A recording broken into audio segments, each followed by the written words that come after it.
Are you looking for more out of your life? Do you need ideas on how to start new businesses and how to move forward in your own personal life? Well, guess what?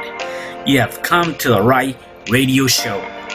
At You Can Overcome Anything podcast show, you will learn and hear from many people from all walks of life who are sharing their challenges, their stories, the habits, and the mind shifts they had to overcome to become who they are today.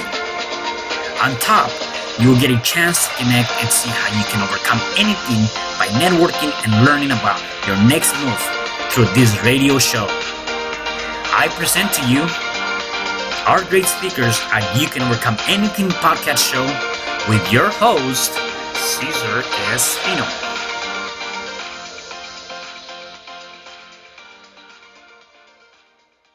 Yeah. Hello there, and welcome back to another episode of You Can Overcome Anything podcast show. It is your host, Cesar Espino, and today I have a special guest. Her name is Birgit. Hey, Birgit, how are you? Hi, Cesar. I'm good. Thank you. I'm awesome. Well, so let's get started. Why don't you tell me something about you and take me back to when you were born. What were you born, and just give me a little bit of your upbringing. Oh, wow. That's an interesting one. I haven't had this question for a while. Well, my name is Birgit. My surname is Yegulalp, which is actually an Ottoman Turkish name. And this name is directly my family. So there are about 10 people in the world with this name. Oh, wow. And we've been a bit sloppy in getting children, most of us. So Yeah. it's yeah. The name will die if me and my brother don't do anything. Well, probably my brother needs to do something. Right. But okay, that on the side. I am from the Netherlands. I was born in the Netherlands. I'm 36. And I was born and raised here, but yeah, it's a little bit different, of course, if your father is from another country, but it makes it more fun, I believe. And I feel that I became a person you can't really miss also because of this, because it's very Dutch to like not stand out too much, don't get too crazy. Well, I'll tell you one thing, I will. If you take me to a party, you can't miss me. So that's a kind of a good thing. You're the center you're the center of attention when you go to a party, huh? I'm not even trying to, but if I go and stand in the corner, people still approach me. I'm the kind of person, even in a bus stop, when I'm wearing glasses and I have music on, people are gonna ask me things. So I don't know. Right. That's the vibe, I guess. Yeah. My background. What would you like to know? Because, So you were born in the Netherlands. You're 36 now, and so you know I was reading your bio, and you've actually done and gone through a lot of different things, right? Different challenges. And so one thing that intrigued me is the fact that you were going from one place to another, jumping back and forth from one country to another country. It seems like you like travel. Where did that came from, or what was that? What was the motive on that? Yeah, that's a good one. Where did I came from? Always from when I was when I was a child even. And maybe that also has to do with my father that obviously moved countries. And it was always, he used to be quite restless in his younger years. And I'm a lot like him. Yeah. And of course, he moved countries in the end and he found my mother. And he lived here for the rest of his life. So I don't know. It's always been in me wherever I was like, oh, I'm going to go away. I was always the person with big dreams and a big mouth. Yep. And especially I was born in the busy area of the Netherlands near The Hague. And then we had to move all up north when I was just 5. And I was like, well, it's nice for now, but I'm going to leave. So I did. I live in Amsterdam now. But when I was 20, I really left for the first time for a year to live in the Caribbean. And when I was 20, I was in my 4th year of college. I was a very young student.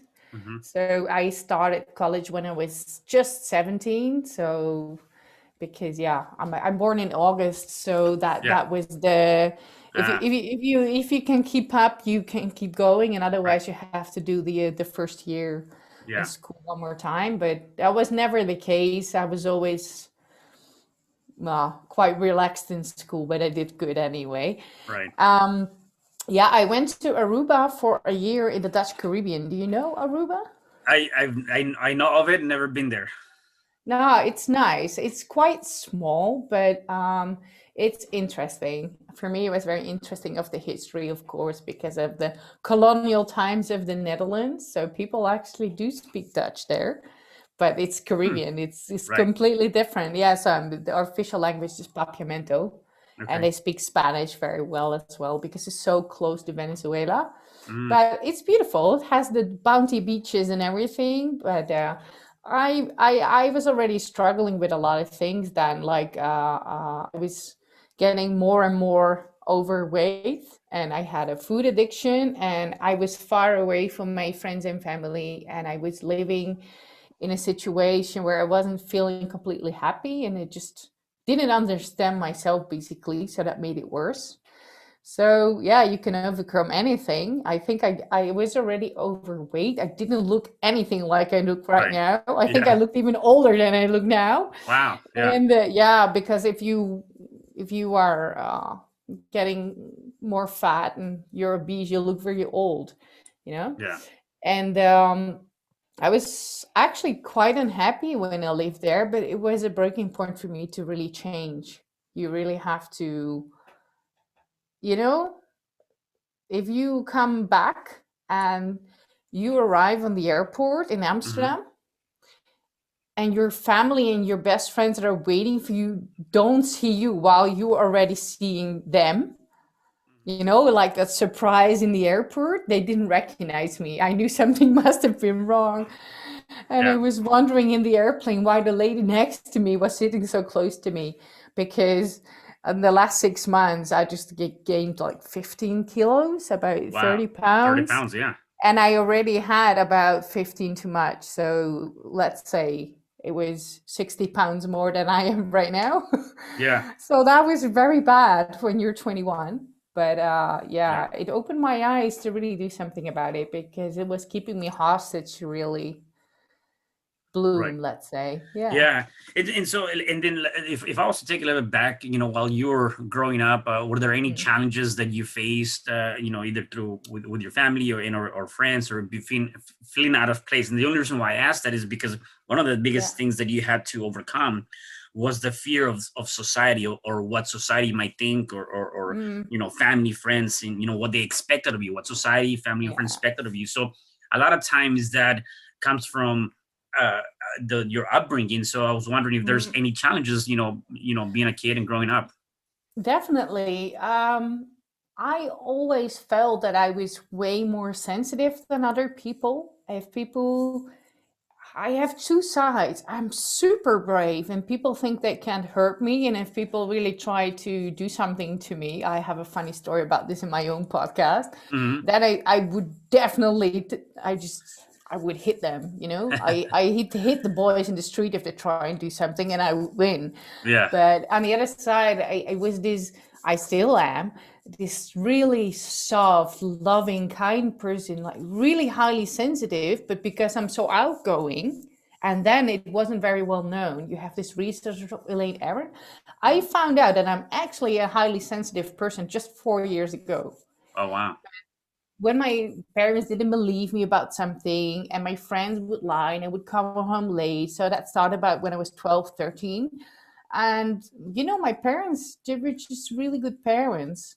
My dad was a bit stressed and frustrated because he was a bit older and Hmm. they sent him, he was a really bright guy, he had a really good job, and they sent him on pre-pension like really early in his life. So he wasn't in his best. So he didn't have much patience with me, and I was getting so big, and but because I was always the youngest, I had to be home before my friends and everything. And I just felt it was unfair, and every time I tried to stand up for myself, like the whole world was telling me I was wrong. And I was like, "Ugh, I just feel so alone, I'm so upset." And I remember myself sitting grounded in front of the window, and my heart was just broken because it wasn't my fault. I was really ambushed, but my parents wouldn't believe me. And the person that ambushed me, that was my neighbor. He used to be my best friend, not anymore.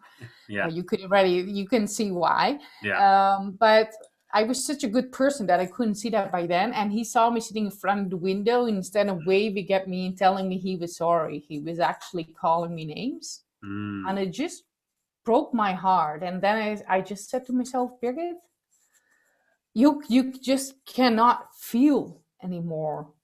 You can't be so sensitive. People are just going to kill you. You're going to get killed. You cannot survive if you feel all the shit, because it's not fair. It's not fair at all.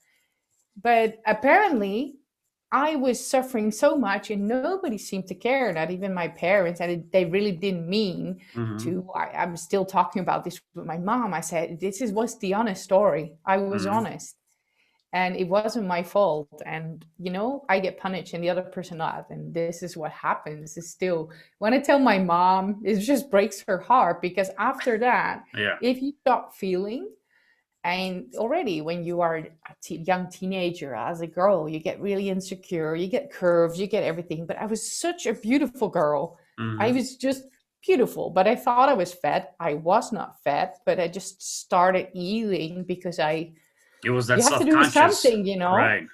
I was self-conscious. I was quite tall then. Now I'm one of the tiniest person of the Netherlands. But when I was Mm. 12, I think it was 2 centimeters shorter than I was now. Oh wow. I Okay. still have the same ice skates as then, so I never Yeah. have to buy new ones. I was very tall. I just felt fat and big, and I couldn't feel. So you have if you're not able to deal with your emotions because you tuck them deep down, you're gonna start doing something. Right. That's how people get addicted to food or whatever. Yeah, and Yeah, you try to find a little bit of a distraction or whatever the case may be, right? And yeah, I have here in my notes that for many years you were very unhappy, you were depressed, right? And so I yeah. guess, Actually, yeah. yeah. So tell me a little bit about that, like, because Mm. maybe people that are listening to this might be going through something where they're unhappy, they feel depressed, especially right now with what's going on, being on a lockdown or Yeah, whatever the case may be. it's How was terrible. that for you? And then most importantly, how you came Mm. out of that? Yeah, that's a very good question. Thank you. It was such a big theme of my life looking back on it, but back then I didn't realize. And because I'm actually a really joyful, positive person, Mm-hmm. I never really went down into the depression. I would always stop myself, or ring a bell, or just start crying, getting things out before I could really go down. I'd never been on medication or stuff or anything Okay. like that. And actually, my friends would know me as a person, even when I was a teenager. Take me to a party, it's going to be fun. Yeah. But I had these big ups and downs, like massively, like this, Mm-hmm. because I was such a sensitive person. But I try to hide that. But after a while, if you try and tuck down your feelings, they will come out, obviously. So I Right. was never known as a depressed person. I wasn't really depressed, but I was always fighting not to get depressed. But in my early 20s, after Aruba and all these things, I went to, yeah, just get some like easy help. I went to the doctors when I moved to Amsterdam when I was 24, 25, and because I would get so down in the winter time, Mm-hmm. and that really helped me a lot, just to see a shrink for the easy stuff. But in the end, I came back a couple of times, and it started digging up all these things in my teenage time, and the fights with my parents and my father, of Mm. course, because I'm his daughter. So if he is Turkish guy takes blah blah blah blah, I would just go wow. I would go all the way. Yeah. When I get angry, I get really angry. Yeah. So that was really good, but I really took care of myself. I went to my general doctor and said, hey, look, I'm not really depressed, but every October, September, no, October, November, when it gets dark, I just flip to the other side, and I'm struggling to stay above the surface. And I Mm. would make it, but there were times that my friends would tell me, hey, I came to see you in Amsterdam. I traveled all over the country, and the only thing you can do is fucking cry. Mm. What the hell is going on with you? Do something about it. So although I already lost the weight, and I'm still fighting, the real problem wasn't solved.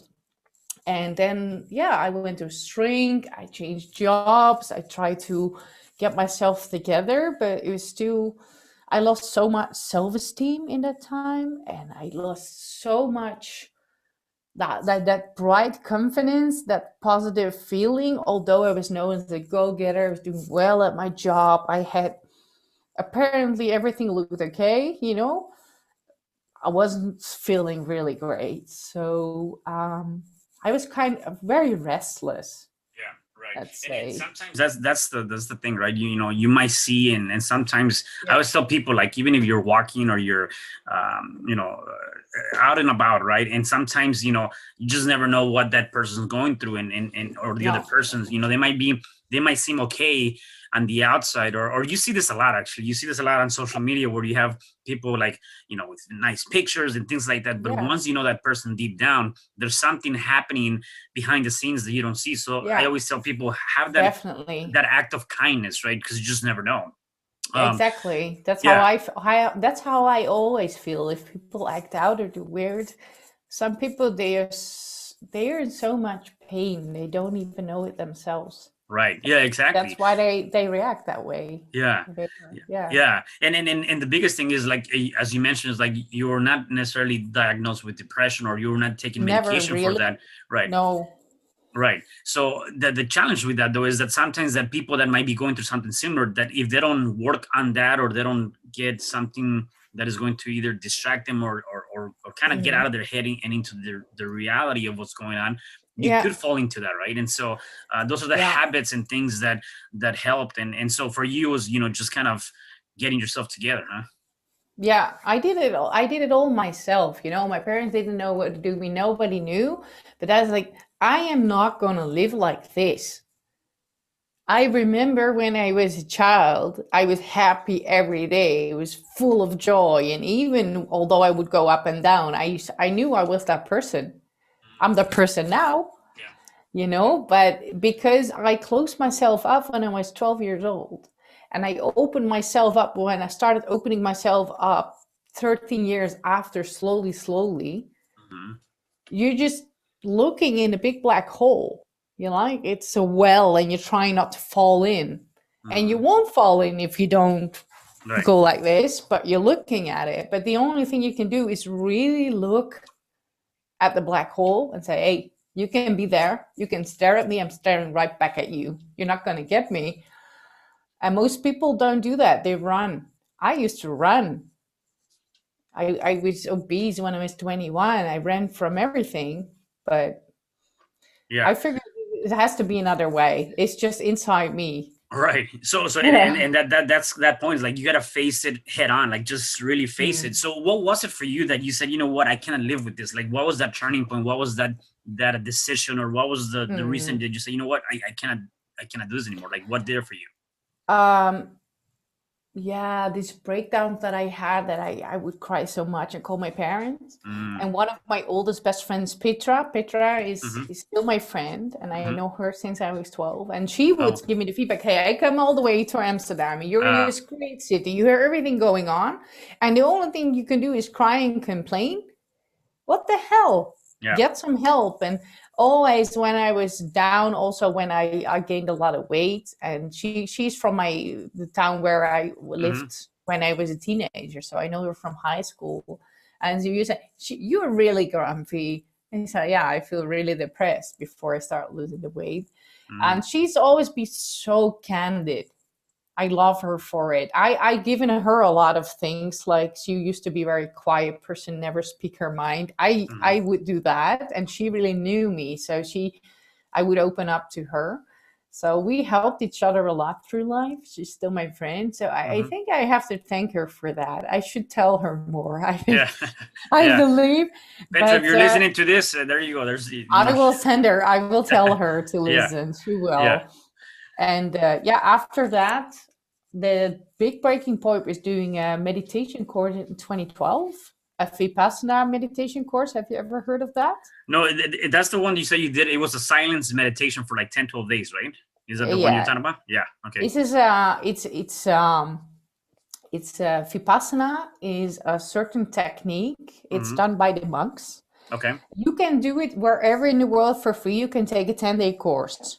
They will give you housing, they will give you a bed, they will give you food. It's for everybody to have the same chances in life. So a beggar on the street or a millionaire can go there. Mm. Um, and it was, I got it recommended by a colleague who saw Uh-huh. my restlessness, and I went all these things and I could feel everything, but I was restless. So he said, I did that when I was traveling the world.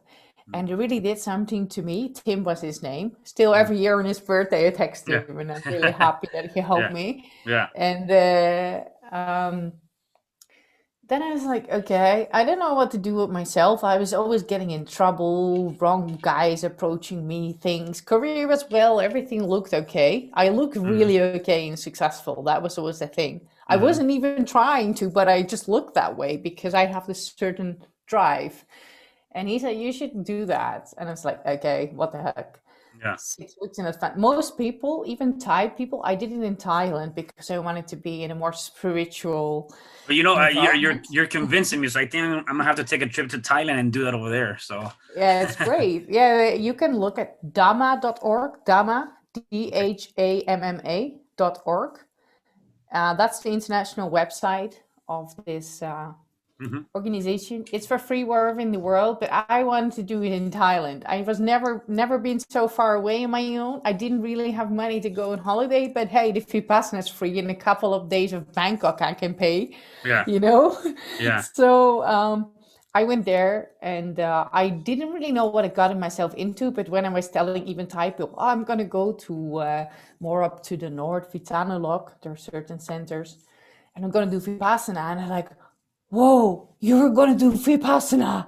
Mm. Oh, I'm so scared to do that. And I was thinking, why? Well, when I got there, I kind of got it, but I'm a person, when I commit to something, I do it. I'm Mm. not a quitter. I will do it. And I didn't really understand. I have to give away my phone. I couldn't write. I couldn't read. I couldn't text. They just say, hey, I'm here. I'm okay. Talk to you in 10 days. That's it. That's it. You give away everything, you put it in a locker. And Wow. then in the first, when you get there, you can chat. And there, it was Thai holiday. So there were about 100 Thai people. Men and women were separated. There were monks. There Wow. were monks in orange robes. They were Yeah. taking the same course.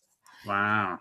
And then they say, yes, tonight after the big meeting, we go in silence. Okay, I knew we were going to be in silence, but it was just you take your vows and then you're in silence for 10 days. And Wow. because you do it is, So you you're not don't. allowed to speak, no eye contact, nothing. So are you like isolated by yourself or? No, no, no, you're not. You are actually, there's a schedule for wake up 4 o'clock, 4:30, first meditation. It's 11 hours of meditation a day. And you think you're thinking of Vipassana course, but the first 3 days is not Vipassana, it's preparing for Vipassana. And everything hurts. Yeah. Everything hurts from sitting so much like that. But you know, people say, you talk so much. How can you not speak for 10 days? That's the easy part. Yeah. That's the easy part. Good luck with 11 hours of observing the sensations on your upper lip for the second day. 11 hours. Wow. Yeah. I would fall asleep all the time. Yeah. My brain would just check out from boredom. Hmm. I can already see that how so there's a few things that came off of that, and I think for those that are Mm, listening, if you didn't catch this, I think it's pretty interesting. The first thing is, even going through a challenging time, again, whether you're depressed or whatever the case may be, mm, you reached out. So reach out to people, talk to yeah, people. A lot of times we want to do everything on ourselves or by ourselves. So reach out, and so obviously you reached out to your friends. That yeah, you got into this meditation. The other one was the decision and just mm, deciding that you don't want to be there. And I always tell people that the decisions and choices that we make today will impact the quality of life that we have tomorrow. And it comes from that exactly. decision. A lot of people are afraid, and I've been here myself. A lot of people are afraid because they feel like after you make the decision, what's going to come after is going to be the most difficult aspect of everything. And I say that's not really the case. I think the most difficult part is deciding, because once you're deciding, we go back to what you mentioned, you are committed of doing whatever action. So it's not so much the aftermath, is the decision. And so sometimes people don't want to take the decision because they're afraid that when they do that, they're going to be more committed, if that makes sense, right? Exactly. People are actually, most of the time, they are afraid to feel the pain. Yeah. And they're even more afraid of the success after. They get anxious because they don't know about that. Right. And that's how I got to do what I am now. Okay, there is like 10 years of more story after Vipassana and now, because that was 2012. Yeah, 9 years. Yeah. But you have to start before you're ready. It's just, you suffer most before deciding. And after you're deciding, you just execute the plan. Right. You're okay. Yeah. But Yeah. most people never get there. So they're anxious all the time and they're not changing and they just keep going. Yeah, right, exactly. And then the other thing too, Yeah. when you did this 10-day silence in meditation, for me, one thing that came about, and I learned this later on in my life, is Mhm. the power of the mind. I think that's part of it. Is you have to be mentally prepared to be, I would say, and I want to get your input. I haven't done it, but I'm just thinking the one thing that came to mind is that you have to be mentally prepared in a mindset that you're gonna be in silence for 10 days. You're not gonna be able to talk to anybody. So that can take a huge mental health, and you're gonna be prepared mentally to be able to do that. And I want to know whether or not that's true or what was the case for you, because I believe that one of the biggest things that we have that we don't really exercise a whole lot right now is the power of the mind. And there's an African proverb that I really like is, and it says, if there's no enemy inside that do you no harm, there's no enemy outside that can do you no harm, right? So if there's nobody inside of your head fighting, you're not fighting with yourself, there's nothing outside that can hurt you, right? It's And true. so I want to know about that experience, because I think that is going to shape the rest of your, what you've done the last 9-10 years. Yeah. You know what the thing is? We are giving our mind and our thoughts too much credit. Because even if you don't want to think, you will think. Right. Your brain is just a machine that shits all kinds of thoughts over you. And most of them is bullshit. Mm-hmm. There is no use in thinking. I'm not even thinking now, I'm just flowing. I'm talking from my heart. But back then, and when you go to school, they teach you to think, worry, worry, worry. I wouldn't sleep. I was so anxious because I was in my head and I closed myself off. Most things I do now these days is from the heart, but they don't teach you that. They teach you to go to your tiny brain that you don't really use because you don't know how, because you're completely disconnected. That's what 80% of the world is nowadays. Come on, it's true. And we suffer from our own thoughts.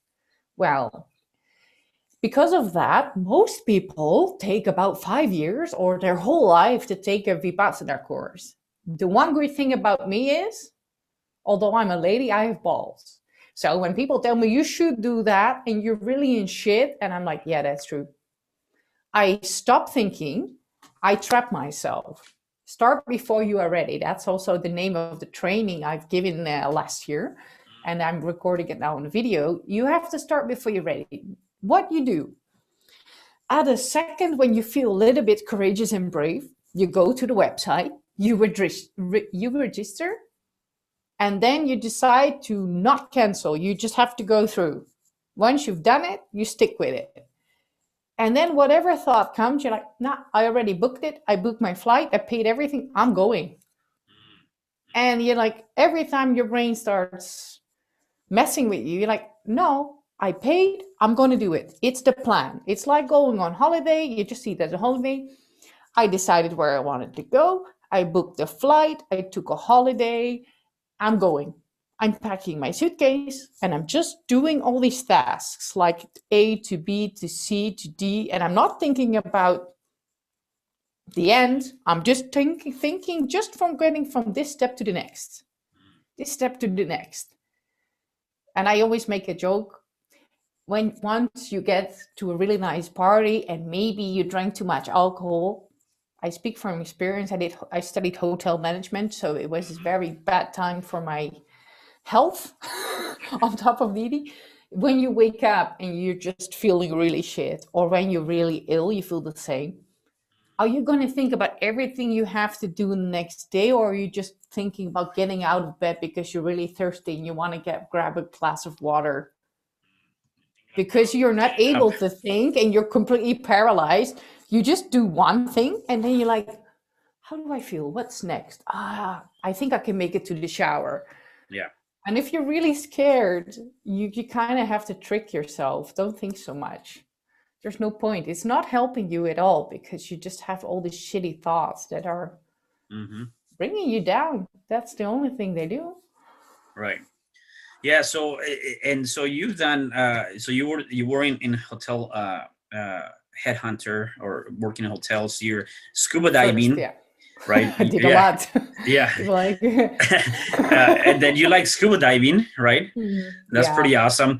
And now you do online, or you were doing online training, or you're still doing online training and coaching programs in small groups. That was last Yeah. year, and now you're doing one-on-one. So tell me more about your coaching program. What is the major objective on that? How is that designed? Okay. Well, as you heard, I overcame a lot, Right. and that basically means facing your fears. So once I went through all that hotel management, corporate life, headhunting, making big deals, working corporate life every day in a suit and heels. All right. I'm like, nah, I'm taking a 3-month sabbatical. Behind me, you see the photo of Ahmed Bali. I came back to the office, and after 2 months in my new management role, I said, no more. Yeah. During that sabbatical, I took my open water instructor license. I've been a dive master for a long time. It was always the plan B because I knew in my heart I was going to be fed up. I knew there was I tried to not give into it, but there was a expiration date to that Yeah, career. and based on what I see here is like you had like it was not enough. Like there was more for you, right? And I always Yeah, tell it people wasn't like, enough. I was right, never satisfied. It was right. just so stressed and so bored at the same time. Yeah, and so with that, I think there's a lot of people that are working, and I'm not knocking the 9 to 5 or corporate jobs or any of that. I mean, you can do that if you enjoy that. Except there's so many people working for a company and they're not happy, yet they don't take that leap, Yeah. or they don't say enough is No. enough. Like I'm done. And so you're like, nah, screw this. Like I'm not gonna put up with this shit. I don't like this. I'm going to, it's not enough. I gotta go do something that I enjoy, right? Exactly. So picture this. I was 33. I just came back from 3 months backpacking, which most people do in Australia and Indonesia. I That never are done that. 21. I gotta do that one You day. gotta do it, man. It's great. After Yeah. this whole COVID Yeah. stuff, go. Right. Really go. It's so liberating. I had Yeah. so much fun. And sometimes you're really alone, but that's a good thing, in Yeah. my opinion. I went all alone. Yeah. And I came back. I'm like, oh, after 2 months, it was just like this. Yeah. And you know this song from Queen, I Got to Break Free. I will wake up in the night. I always have songs. Songs tell me what I need to do. They tell me the truth. They tell me what's in my heart. And like, okay. And then I was just a Sunday before I quit on Monday. I was all the way up north and said, Mom, my father already passed away in 2016. I was like, Mom, I don't want to go back to Amsterdam. I don't want to go back to my job. And they're like, what are you going to do? I'm like, I don't know, but not this anymore. I already had something in mind. I was like, I have my instructor license. Now I can work as a scuba instructor. And I was always longing to go back to my favorite Greek island roads. Yeah. So next day, I just quit. I was honest. I already was telling my boss I wasn't that happy with my desk. So I said, I'm just going to be honest. Once you're the rotten apple, you just have to remove yourself from the other fruits because you're going to infect everybody. That's what I always said as a manager. I said, I'm becoming like a rotten apple. I have to remove myself to not infect the company. I need to go. 1.5 weeks later, I was on the plane to Rhodes. There wasn't really a job, but when I got there, an instructor quit, so I had a job. Wow. So I worked there for half a season. And then I went back to the Netherlands, rented out my apartment in Amsterdam, which I just moved back into since October. I've been away for 2 years. Yeah. And then I stayed with my mom, and then I went back again for 10 months. And then I came back December 2019. I had the feeling I had to come back. I was actually going to stay. And on my way back home, I got the idea for this company that I want to do training and coaching and help people face their fears. Mm. Because, if people trust me with their lives and they're really afraid to go on the water for the first time or take a course or do all these things, and I always get people to do that and make them feel better and make them feel confident and they trust me. And that gave me so much joy. And I used to always work in Austria as a student, like student job, tour guiding and ski safaris, all these things. And there were single trips, and people traveling alone, they were very insecure. I would just put everybody on the bar dancing and make them all crazy, make people feel good about themselves. But Yeah. people were so afraid. And it's like, okay, I just want to make the world better, helping people. So I named I did it twice by Zoom and WhatsApp. Start before you are ready. That was my training. I did it in small groups live. And currently I'm recording that as a video course, which my plan is to launch per the 1st of May. Okay. So it makes it more accessible for more people to take the course. For me, it doesn't matter the time zones because I have half of my public is following me in the Netherlands and the other half is wherever in the world. Mm. And I want to help more people, And I also have my podcast. I just started the podcast, Sharing with Birgit podcast, first telling my own stories, struggles, pain. And now I am in the pre-launch of season 2 of my podcast, which is shorter. So not all my stories on there is shorter, but it's really, okay, it's about having a choice. You stay where you are okay-ish, but deep inside you are just having a very boring life. And you're trying to deny it because everybody tells you should be happy. But deep inside, you are not happy and you're just too damn afraid to do something about it. And I'm not telling people who quit your job, go work as that's not for everybody. That was my part. Right. Some people just want to stand out more in their job to get more opportunities, but they are keeping themselves small. This is most people that come to me, which actually helps with my headhunter, 9 years of headhunter experience. Yeah.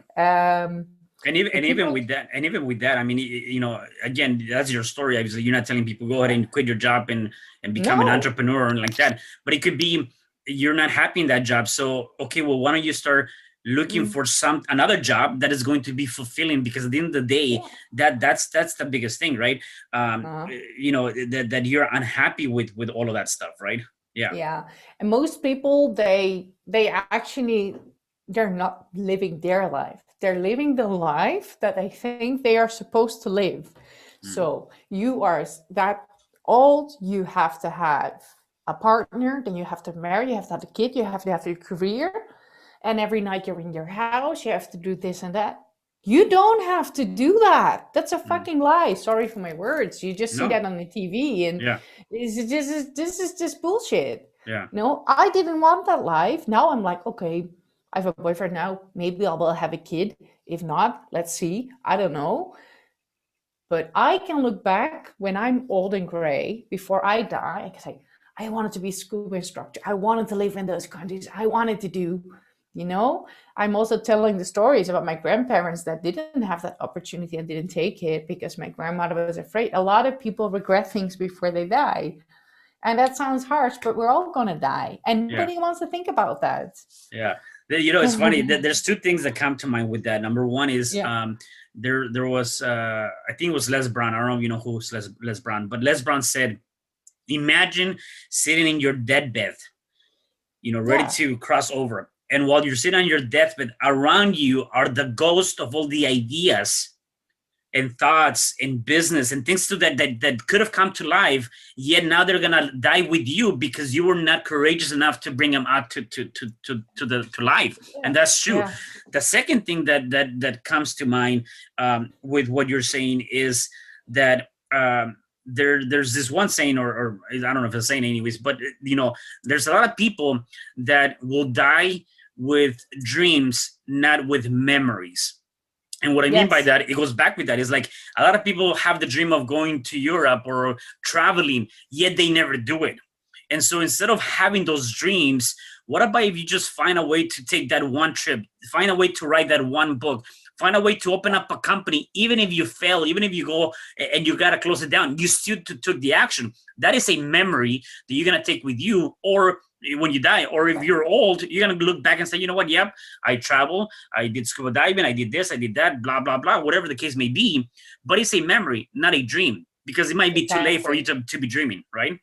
Yes, exactly. I saw some things. My father did quite some things before he died, but still, he didn't do everything he said he was going to do. My grandparents had so many regrets. As I look at myself right now, if I don't want to die, I'm not ready to die. I think I'm going to be 120.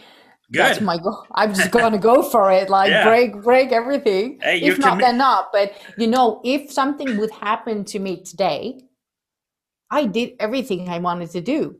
Yeah. I'm not so, people are most sorry about the things they didn't do. And I failed so many times. I messed up, but you can always go back and say you're sorry. You can always fix things. And sometimes you can, but then it's just not meant to be. It's okay to make a mistake. It's okay to fall. I have 20 scars on my body because I fell on the street. I fell on the boat. I scratched myself everywhere. And people say, oh, that's not very girl-like. No, I would climb trees when I was 7. I was really good at it, and I would even fall out of them. I was my mom's nightmare, but that's who I am. And I'm not saying you have to be like that, but we're so limited by society and by the narrative that how you have to be as a woman, how you have to be as a boy, and people are sorry. Life's too short for that, and that's what I'm here for. And whatever it is that you want, just start. Like you said, just start doing something. That's why I named my training "Start Before You Are Ready," because you're never ready. You just have to start and do something. Yeah, I love that. Start before you're ready. There's a quote that says, "It's better to be prepared and not have an opportunity than have an opportunity and not be prepared." Right. Yeah. And so that's another one that I really enjoy. So one thing that I want to get in, and I have a couple more questions for you, is very intriguing. You obviously went backpacking by yourself. You've been in multiple different countries by yourself. I think there's lessons to be learned through that, being alone or enjoying yourself or things to that nature. You always hear this, and it's kind of, a cliche that people says, all you need to really love is yourself, right? That's all you really need. Yet people are seeking for other people or all these different things. What were some of the biggest lessons, or what is your advice in terms of it's okay to be alone? It's okay to explore. It's okay to find yourself by yourself. Like, what are some lessons and or tips? Yes, it's very, wow. I love this question because this goes really to the core. Most people just know this saying, and you see it in movies, you see it everywhere, you hear it in songs. But most people do not know, even they never came close to what it means. Although I'm very outgoing social person, I think I've been one of the loneliest people that I know. I haven't had a partner for a really long time. I was alone in all sorts of places. And I didn't like myself for a very long time. So as long as you don't like yourself, you feel lonely. You can be all alone in a room of so many people, like I was in Aruba or in other places. And now I can be alone, and especially with this lockdown nonsense and all these things, I call it nonsense. They're nonsense. Definitely. I'm with you. Believe me. this bullshit going on. Yeah. It's really challenging. And I've never been alone that much in my life, not even when I traveled, because when you're open and you like yourself, but it doesn't come easy, I went through a lot of pain, and I had to feel all the things I didn't want to feel when I was a teenager. That haunted me until I dealt with it. That's why the Vipassana was really good, because that you feel shit for a lot of days, and then you start feeling really good. And that's the purpose of that course, because you clean up. And I know now, although I failed so many times, and I took a taxi out of Bangkok one day too early to go to my Vipassana course, and then I was all alone and there was no bus, and I cried so hard. And these Thai people there in the temple complex started to call me, and then I found out it was the next day. I had to pay 4 times the amount to convince that cab driver to take me back to Bangkok because he would be stuck in traffic all day. Wow. Well, then you're really happy with the exchange rate, because if you have to do that in Europe or in the States or whatever, you would have Yes. been broke. You could Right. just go back home. But Yeah. you can do that there. But it was just sometimes it's just really shit, and it's really long and it's really painful, and you think there's no tomorrow. You feel like you're gonna die. I felt that so many times in my life. Also, when I was a dive master, not an instructor, I toured people and I took them to the wrong place, and I couldn't find the place where I wanted to dive them. And I felt like that was a big trauma for 8 years until I got it right when I went back to the place and worked there. And then it became a joke. Can you find the cave? I'm like, yeah, I hope so. Yeah. And now I cannot imagine not finding the cave. But I almost struggled finding a cave, or thinking I couldn't find it, for 8 years until I got back and tried and tried and did it and did it and did it until I could do it with my eyes closed, let's say. It was painful. Hmm. I felt so insecure. I felt so uncomfortable. I was afraid every day. I was anxious. But that's the beauty. I mean, like, I feel anxious. I'm afraid. I'm nervous. I am allowed to feel that way. Mm. It's okay. I am terrified right now. It's okay. Go and be terrified. Yeah. And when you get there and you get comfortable, basically sitting in a bed of pins and shaking in front of the group when you're giving your briefing and your boss is looking at you. Your Greek bosses are not the easiest one, eh? Mm. I mean, especially because that guy, that person I work for, is like, feels like family. So he would really take it out of me when I made a mistake. Yeah. Yeah. Sometimes you just go home, you just want to cry, and you do that. But that's how you grow. And the only way to really like yourself is to like all these parts. And Yeah. to just feel your pain, feel everything. Yeah. Wow. No, I love it. I love it. And definitely, I love what you said here.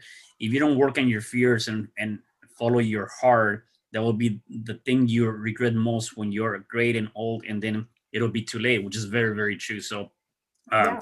definitely love that. Birgit, if people wanted to connect with you, where can they find you? Well, if they are on Instagram, I have an Instagram account. The handle is at cheering with Birgit. Okay. That's also my company label. Okay. My real website is in the making, but you can already find my website on www.shop.birgityegulalp.com. Yeah, you will see, you will write my name right Yeah, in I will the definitely write that for everybody that's watching and listening to this. That's Yeah. my temporary website, but from there you can also go to their normal one that will be live pretty soon. Facebook is the same handle at Cheering with Birgit, and on LinkedIn you can find me with my normal name, Birgit Yegulalp. You can see everything there, from headhunter to what I'm doing now to scuba Yeah. instructor. So they feel free to connect, follow me, and also from my social pages you can also find the subscribe rates to my podcast. The Okay. only thing you have to do is leave your first name and email address, and you can listen for free. And there you can hear all my lessons, all my pains, all my struggles, to see that you are not alone, Yeah. because we always think we're alone. No, it's just I just throw it all out, all the Yeah. shit I felt, with a big sense of humor. And now I'm making it more like, okay, look, you're here now. You always have a choice. You Yeah. have a choice, and Yeah. yeah. No, I definitely love it. My last question for you is, people Okay. that are watching us and listening to us, if they're going through any kind of challenge, whatever challenge that might be, what is one thing they can start doing to overcome that challenge? Be honest with yourself. Mm. Most people, they are going through something, but they are in denial because they don't want to feel the pain. And if you do not want to feel the pain, if you don't want to feel your fear, if you don't feel that, you are not going to find a solution because you're running. So you really have to look into the black hole. That's how I used to call it in my shitty days, the black hole. Look into the black hole, stare right back at it. And if you dare to do that, you see it won't swallow you. If you run away, it's going to come after you. And when you look that in the eyes and you realize it cannot get any worse, that's the first step to finding a way out of it and recover. And then you will start looking for help in any way that you need and talking to other people. But if you don't admit it to yourself, you're not going to find any help because you're in denial. Yeah. Yeah, I love that. I love that. I definitely love that. Yeah, you gotta again face your fears head on, as you said. I like the start before you are ready and face your fears. Birgit, thank you so much. I really enjoyed our conversation here and having you here. So thank you for being here. Thank you for your great questions. I really enjoyed it. Thanks. Awesome. And for the rest of you guys, do me a favor. Go ahead and follow her on Instagram, Facebook. Check out her podcast. Go to her website and just follow up with her. And stay tuned for the next episode of You Can Overcome Anything podcast show. Goodbye. Bye. Hi, I'm Cesar Espino, real estate investor, business coach, and consultant, and author of the book, You Can Overcome Anything, Even When the World Says No. My number is 424-501-6046. In my book, I talk about making the necessary changes to shift your mind for prosperity and certainty. Pick up your copy at Amazon. I also love helping families with their real estate and can purchase your house fast and all cash. Follow me on Instagram, Facebook, and LinkedIn. My number is 424-501-6046.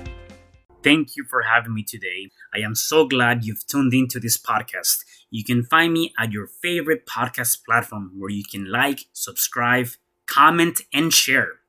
And to learn more about myself, my services, you can find me at www.cesarrespino.com, or you can also find me at your social media. Thanks for joining me, and I am looking forward to having you at the next episode. And know you truly can overcome anything.